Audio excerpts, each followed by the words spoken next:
Alright, time for my the third best lesson I've ever had. My third best lesson video. Cat. Kitchen. Say hi. Say hi. Co-host. Kitch. Furry head.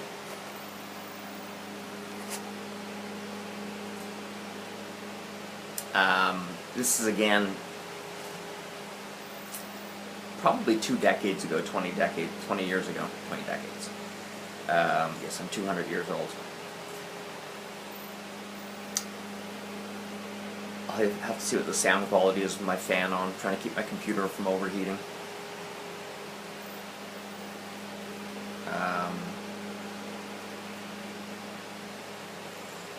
How do I set this up? It's not that hard to set up either, actually. So,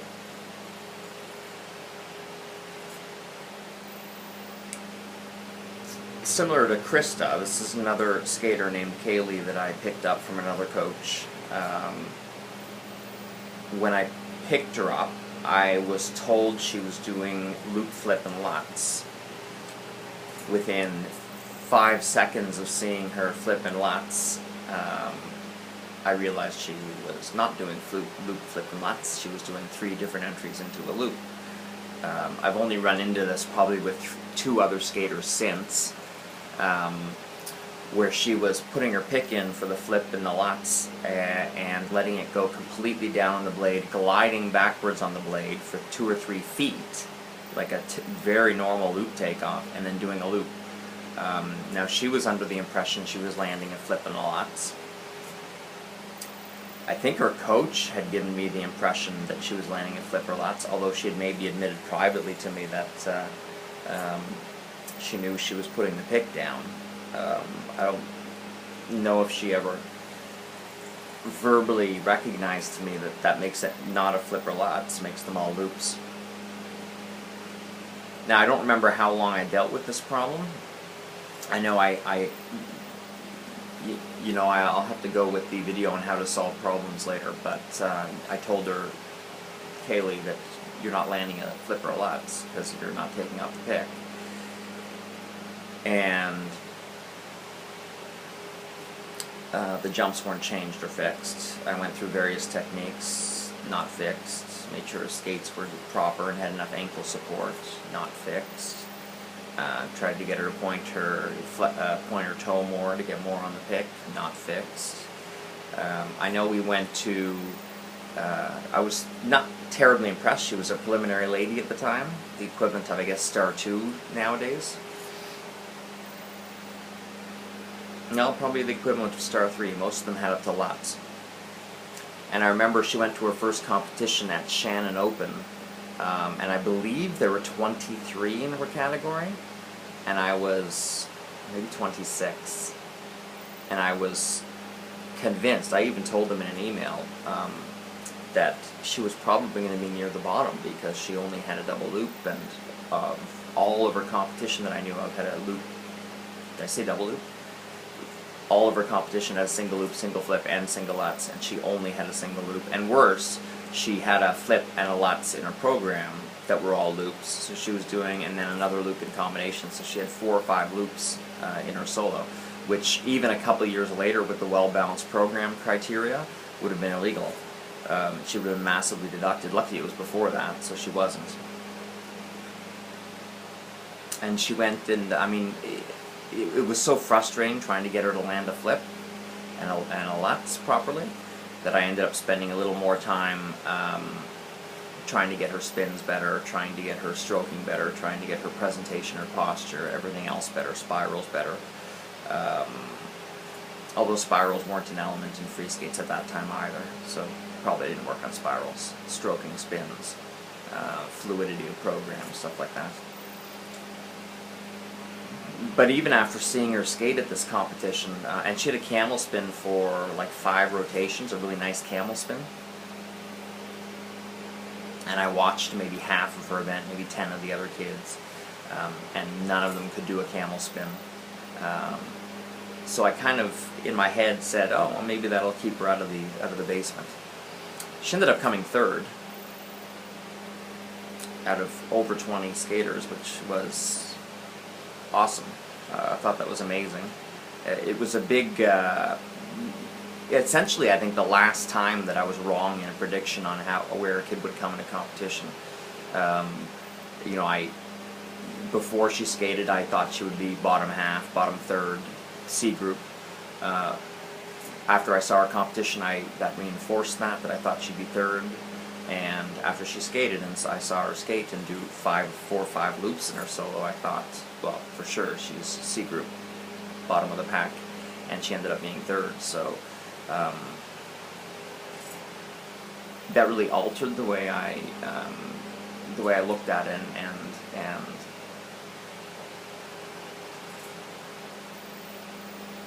analyzed and anticipated people's placings in competitions.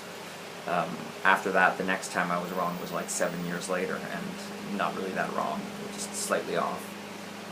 This was really the first and only time where I predicted all the way along a consistent result and ended up being way off base with that result. Happily off base, as I usually am. If I'm going to err, I'm going to err on the side of caution. So the lesson was, it was after this competition. It was on morning ice, thankfully, and I'd finally just had it with this flip. I had come at it from about a dozen different technical directions. I tried to encourage her to do it. I tried to motivate her to do it. I tried to explain it to her ideologically, physiologically, technically. I try to change the rhythm of the jump, change the technique, change the knee action, change their body position, explain unweighting differently, explain transfer of weight differently. I went through all of these different, agonizing techniques to try to get her jump better, jump fixed, to get her to land the flip in a lot. Jumps she was convinced she was landing for a year and a half, which is really the problem. She had this mental block where she was, she liked the way she was doing it, she was comfortable with the way she was doing it, and she would not accept that the way she was doing it was completely wrong. They were not flips, they were not lapses, they were loops.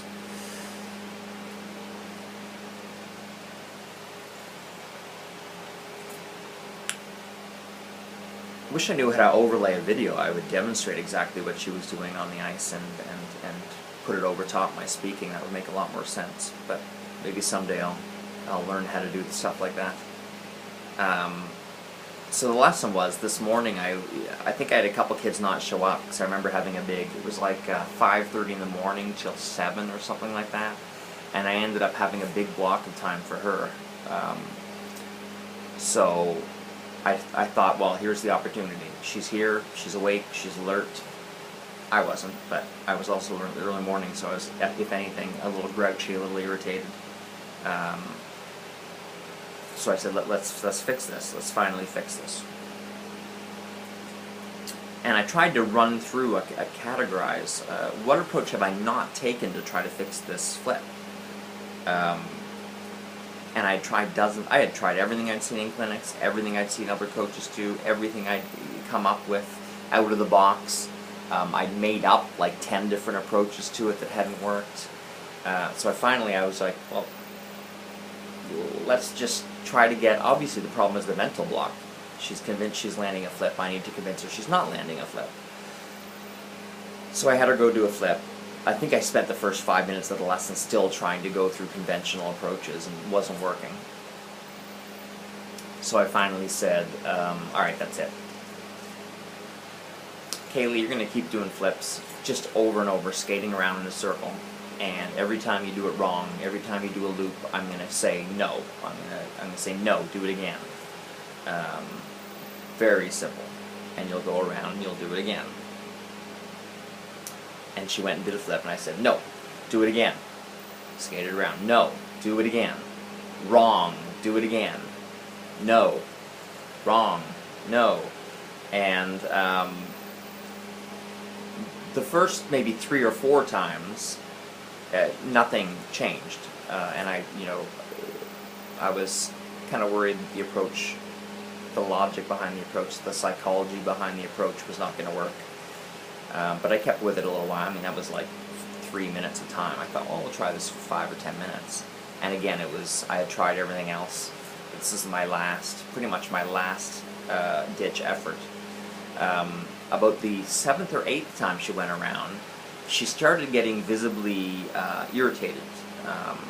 She wanted to land it, but she was finally starting to get the understanding, the impression that she wasn't landing it, and it was starting to sink into her head, and I saw her starting to get, there was a change coming over her attitude, a change coming over her approaches, where she was starting to, the harsher I got, the more I said, wrong, wrong, wrong, wrong, the more it looked like she was trying to do something different, trying to alter her technique finally, for the first time in like in over a year, but with me, first time in probably 4 or 5 months. And by, I think, about the 22nd attempt of skating around, she did it. And I said, yes. And she attempted to stop and celebrate, and I said, no, no, no, go do it again. So she went and did it again, right, and she went and did it again, right, and she went, and she had it, she just got it. She finally was able to pop off the pick after over a year of doing it wrong and having never landed a flip. So this is her first day landing a flip. I don't remember going to the Lutz the same day. Now nowadays, with the knowledge I have and the experience I have, I would make her do a Lutz right away too, fix both of them in one shot, make sure she integrates the technique on both of them at the same time. But I don't remember doing that at the time. I was probably too emotionally drained from having to tell her she was wrong 20 times in a row.